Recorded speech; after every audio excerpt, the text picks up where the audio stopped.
Bear season varies year to year. However, we generally consider April until October as the Fort Hills bear season. During the 2016 season, there were over 700 black bear sightings throughout the Fort Hills site. At Suncor's base plant, there were over 60 sightings per day. Bears are inquisitive by nature, can see in color like you or I, and their incredible sense of smell can lead them into an area from tens of miles away. They are also habitual. They have habituated this area long before we began construction and will continue to inhabit these footprints and use traditional passive travel throughout operations despite the altered landscape. People have to remember that this is bear country. We have bears on site that were born on site. This is their environment. A lot of these bears, most of these bears, are what we call habituated. They're so used to us being around, they listen to our vehicles. They listen to the horns beeping twice to back up, once to go ahead. Pile drivers going on, dozers running, graders running, us all the time. They become habituated. It's like living next to the railroad. After a while, you don't even hear it. Neither do they. You can expect to encounter bears anywhere on site, any size of bear, everything from the large boars, sows with cubs, yearlings. We've discovered dens on site. We discovered this when we had a sighting of a bear at Mount Logan Lodge. We've been checking on it throughout the winter, and there is a bear in it. We're not absolutely certain, but it could be a female with cubs. On occasion we've looked in and the eyes have been open. She's been looking back at us. We've also got a remote camera that we put on the den so that when the bear comes out in the spring, we'll be able to check the date which it emerged. Something that most people don't realize is just how acute the senses are on bears.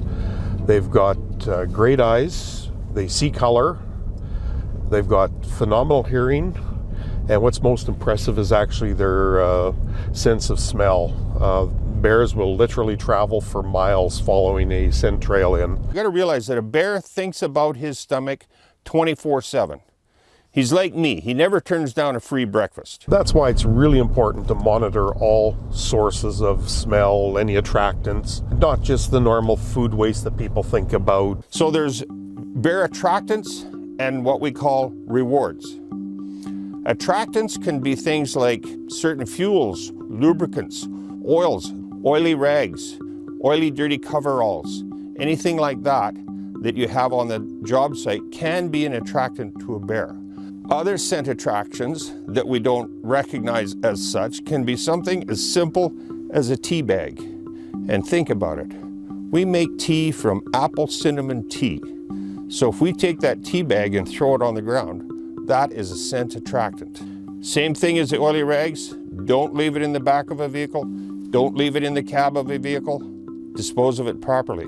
An example of a food reward that is overlooked a lot is you're standing at the end of shift, having your apple, and here comes the bus. Toss goes the apple core under the truck down in the ditch. That is a food reward for a bear. He will remember that he got that apple core. I like to pick on smoke pits.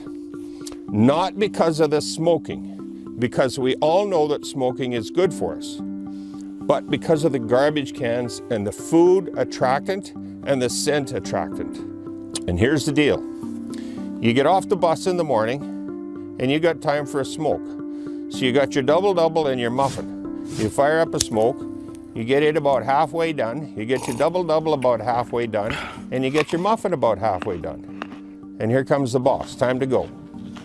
Out goes the smoke, into the can goes the coffee and the muffin. By noon, that thing is 3/4 full of coffee and muffins.